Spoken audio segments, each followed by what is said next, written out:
पर क्या है, सबसे पहले यहाँ पर जो है चल रहा है ये, ठीक है, टाइमिंग चल रहा है उसमें ना, सबसे ज़्यादा जरूरी देखिए यहाँ पर हम लोग वो पहला चैप्टर का हम लोग इंट्रोडक्शन पढ़ लिए थे, जिसमें कॉमर्स क्या है, कॉमर्स के फुल फॉर्म क्या है, अकाउंटिंग क्या है, फर्स्ट अकाउंटिंग क्या है, सारा चीज़ पढ़ाते हैं। आज हम लोग का जो टॉपिक है तो उसी में नीचे में था फाइनेंशियल अकाउंटिंग,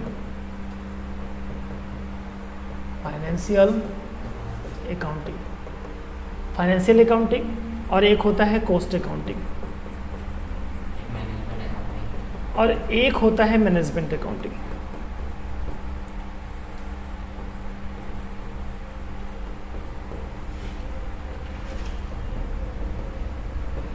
देखिए ये तीनों पार्ट्स जो है वो तीनों पार्ट्स एमबीए का है। किसका है?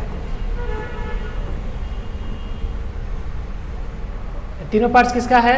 एमबीए का। तीनों पार्ट जो है वो सर एमबीए का है, मास्टर बिजनेस एडमिनिस्ट्रेशन, नाम सुने होंगे एमबीए का।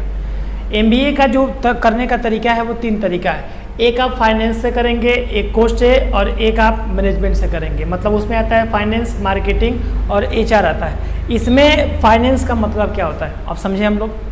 फाइनेंशियल का मतलब होता है फाइनेंशियल रिपोर्ट को रिप्रेजेंट करना, मतलब अकाउंटिंग सिस्टम क्या रहा है ना, उससे रिलेटेड जो भी सिस्टम है उसमें, जैसे कि अकाउंट में जर्नल क्या है, लेजर क्या है, टेल बैलेंस क्या है, प्रॉफिट लॉस क्या है, बैलेंस शीट क्या है, इन सब चीज़ों को क्या करना, इसमें दिखाना, बताना और सारे इन्फॉर्मेशन को दे देना।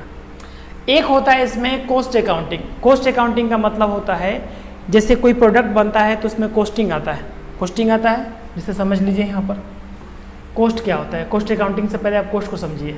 कॉस्ट का मतलब समझिए, जैसे ये मानते हैं कि इस पेन को बनाने में मटेरियल 2 रुपये लगा होगा, लेबर 1 रुपया लगा होगा और ओवरहेड लगा होगा 1 रुपया। ये टोटल कितना हो गया? 4 रुपया। इसका कॉस्ट कितना पड़ा? कॉस्ट का मतलब होता है लागत।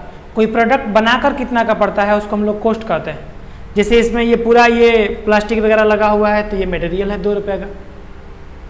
इसमें कोई ना कोई आदमी काम किया होगा इस हज़ारों पेन को बनाने के लिए, तो उसमें हर पेन पर 1 रुपये लेबरिंग चार्ज हम लोग दे लिए।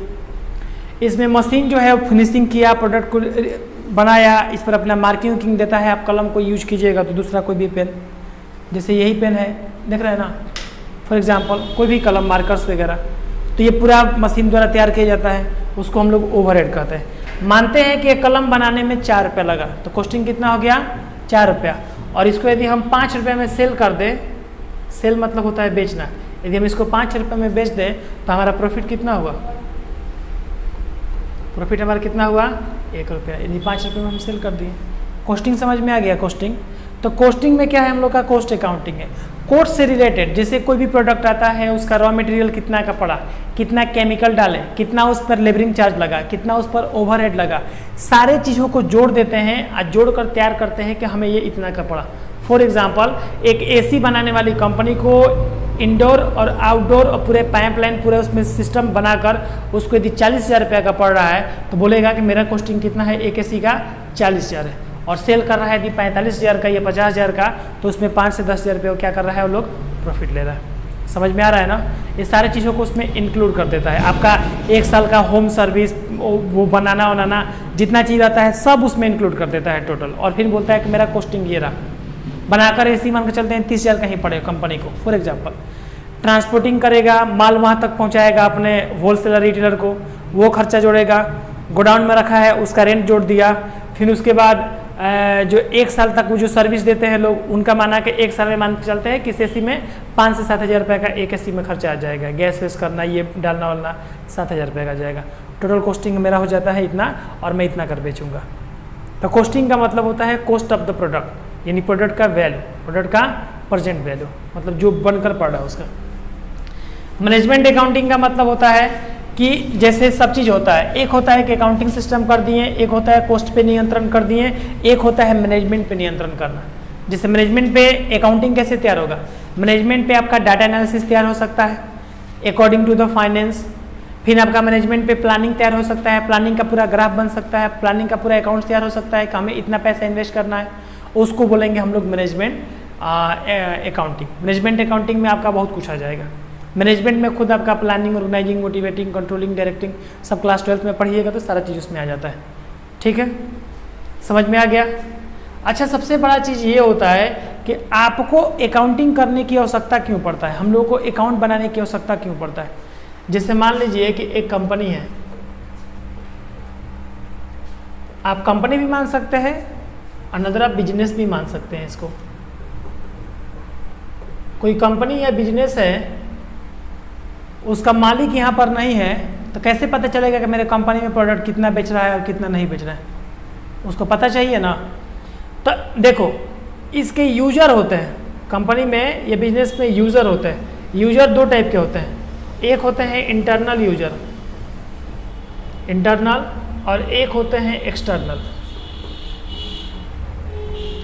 यूजर कितने होते हैं कंपनी या किसी बिजनेस या किसी भी फॉर्म में? दो यूजर होते हैं, एक इंटरनल यूजर और एक हमारा एक्सटर्नल यूजर। इंटरनल यूजर जो है वो बिजनेस के अंदर में रहते हैं, जैसे उसके बिजनेस के मालिक हो गया, बिजनेस में कौन हो गया? ऑनर हो गया, हाँ, बिजनेस के मैनेजमेंट टीम हो गया, बिजनेस के जो भी लोग हैं, बिजनेस के उस कंपनी के अंडर में जो भी लोग हैं, वो सब उसके इंटरनल यूजर हो गए। उनको भी चाहिए इन्फॉर्मेशन कि पूरे साल में कितना प्रॉफिट हुआ, कितना लॉस हुआ। नहीं देखेंगे तो कैसे काम करेंगे वो लोग? उनको चाहिए ना भाई, इस साल हम लोग इतना मेहनत किए हैं, बोनस मिलेगा कि नहीं मिलेगा, कंपनी में फ़ायदा हुआ कि नहीं हुआ। मैनेजर भी चेक करेगा कि मैंने ऑनर को फ़ायदा करवाया कि नहीं करवाया। ऑनर भी देखना चाहेगा कि मेरा फ़ायदा हुआ कि लॉस हुआ। तो अकाउंटिंग यूजर जो होते हैं, अकाउंटिंग यूजर जो होते हैं दो टाइप के होते हैं, एक इंटरनल होते हैं कंपनी के अंदर वाले, एक्सटर्नल जो कि कंपनी के बाहर वाले। कंपनी के बाहर वाले में क्रेडिटर हो सकता है, क्रेडिटर का मतलब होता है महाजन, महाजन भी बोल सकते हैं, या इसको लेनदार भी बोल सकते हैं। हम लोग लेनदार भी इसको बोलते हैं कमर्शियल लैंग्वेज में, लेकिन लेनदार बोलेंगे तो बहुत लोगों को समझ में नहीं आता है, इसलिए इसको हम लोग क्या बोलते हैं? महाजन बोलते हैं। लेनदार यानी जिसको पैसा लेना है तो पैसे महाजन ही लेते हैं लोग। उसके बाद आपका क्रेडिटर हो गया, बैंक हो गया, जिस बैंक से आप लोन लिए हैं वो भी देखेगा आपका प्रॉफिट, उसके अकॉर्डिंग वो चार्जेस या कुछ माफ़ कर सकता है अपना। क्रेडिटर हो गए। इन्वेस्टर हो गया, जो लोग इन्वेस्ट किए हैं उस कंपनी पे या बिजनेस पे, वो लोग भी इन्फॉर्मेशन देखेगा कि बिजनेस में प्रॉफिट हो रहा है कि लॉस हो रहा है। समझ में आया? ये सब चीज़ कर सकते हैं हम लोग। चलिए, अकाउंटिंग यूजर कितने हैं? दो। अकाउंटिंग यूजर कितने हैं? दो। एक होते हैं इंटरनल और दूसरे होते हैं एक्सटर्नल। सब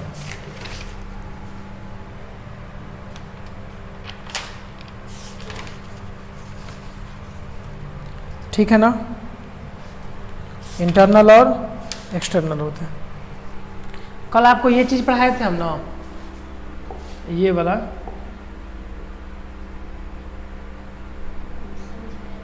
समझाए थे ना?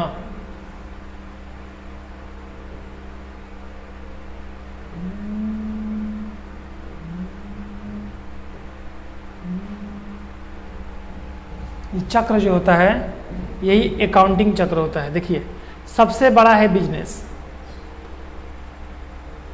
उसके अंडर में है कॉमर्स, उसके अंडर में है अकाउंटेंसी। आपके फील्ड की यदि बात करें तो इकोनॉमिक्स है, हालांकि अकाउंटेंसी, अकाउंटेंसी के अंडर में है अकाउंटिंग, उसके अंडर में है बुक कीपिंग, अकाउंटिंग के अंडर में अकाउंट्स है, वही बुक कीपिंग। अब बुक कीपिंग में दो चीज़ें, एक है जर्नल और एक है लेजर। बुझा गया? ऐसे होता है कुछ, पानी का बूंद यहाँ से स्टार्ट होता है, ऐसे फैलते हुए बिजनेस तक चला जाता है। प्रॉफिट उसका कंज्यूम करने के लिए हमें बैक लुकिंग करना पड़ता है, कंट्रोलिंग को। आ रहा है समझ में? ये होता है प्रोसेस। एक और प्रोसेस होता है इसमें, इस चीज़ को समझना होगा। एक होता है हम लोग का अकाउंटिंग साइकिल होता है। क्या होता है? एक हम लोग का अकाउंटिंग साइकिल होता है सर।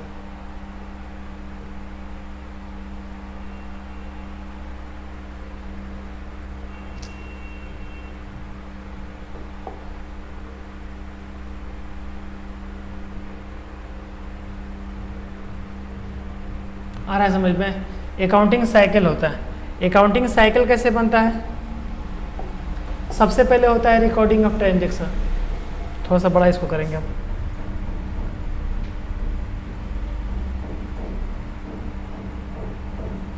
रिकॉर्डिंग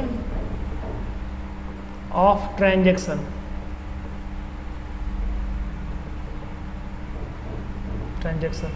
उसके बाद होता है जर्नल। उसके बाद लेज़र, उसके बाद ट्रायल बैलेंस,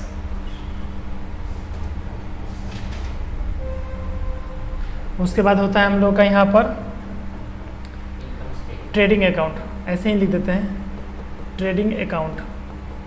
एक होता है यहाँ पर profit and loss account, PL का मतलब होता है पी से प्रॉफिट, एल से loss, profit and loss account. और एक होता है बैलेंस शीट यानी बीएस, बी से बैलेंस और एस से शीट। समझ में आ रहा है कि नहीं आ रहा है? ये दोनों जो है वो क्लोजिंग स्टेटमेंट है, इसको हम लोग क्लोजिंग स्टेटमेंट भी कहते हैं, क्लोजिंग स्टेटमेंट। सब कुछ समझ में आने लगेगा, 2-4-5 दिन का समय लगता है समझने में सब। देखिए होता क्या है, इसको कहते हैं हम लोग अकाउंटिंग साइकिल। क्या कहते हैं? Accounting cycles. अकाउंटिंग साइकिल्स का मतलब क्या होता है? जैसे साइकिल का पहिया घूमते रहता है गोल गोल, पृथ्वी 24 घंटा अपने एक धुरी पे घूमते रहता है, उसी प्रकार अकाउंट्स भी अपने ही धुरी पे घूमते रहता है। कॉमर्स में सबसे बड़ा रहस्य है ये, अपने ही जगह पे घूमते रहता है। समझ में आ रहा है ना?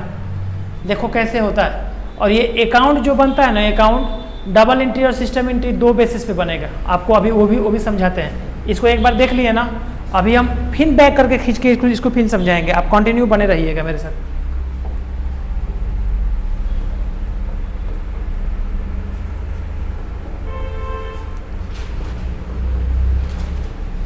एक डबल एंट्री सिस्टम हो गया, एक सिंगल एंट्री सिस्टम हो गया।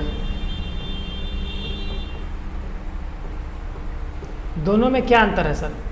डबल एंट्री सिस्टम में और सिंगल एंट्री सिस्टम में दोनों में अंतर क्या है? देखिए सिंगल एंट्री समझते हैं पहले। एक दुकान है, रोड पर जाइएगा बहुत सारा दुकान मिल जाएगा। दुकान है, दिन भर बेचा और शाम में देखेगा कि मेरा कितना हिसाब हुआ, आज बहुत कम बेचाया है। अरे लुक बहुत था, गाँव की कहाँ आ रहा है मार्केट में, बहुत कम बेचा है। लगन में तो बाजार बहुत बढ़िया चलता है, फेस्टिवल में भी बाजार बढ़िया चलता है। तो प्रतिदिन का वो क्या करता है? अपना हिसाब किताब मिलाता है। आज कम बिका, कल कितना बिका, परसों कितना बिका, तरसों कितना बिका, और उसका प्रॉफिट लोग देख लेता है। वो सिंगल एंट्री सिस्टम के अनुसार देखता है। घर पे आप गए, घर में दीदी मम्मी चाहे कोई भी आपको एक लिस्ट दे दी, उस पर लिखा रहेगा आटा 10 केजी, चावल 5 केजी, दाल, चीनी, हई हाउ। दुकान के पास गए, भैया हमको ये सामान चाहिए। अच्छा ठीक है, बोलते जाइए और क्या क्या चाहिए, लिखना स्टार्ट कर दिया। लिख कर अपना पूरा जोड़ दिया। हाँ भैया 1581 रुपया होगा भैया आपका, जोड़कर बता दिया। इसको भी सिंगल एंट्री सिस्टम बोलते हैं। सिंगल एंट्री सिस्टम और डबल एंट्री सिस्टम में अंतर है। अकाउंटिंग में जो बड़े बड़े कंपनी होती है वो डबल एंट्री सिस्टम पे चलती है।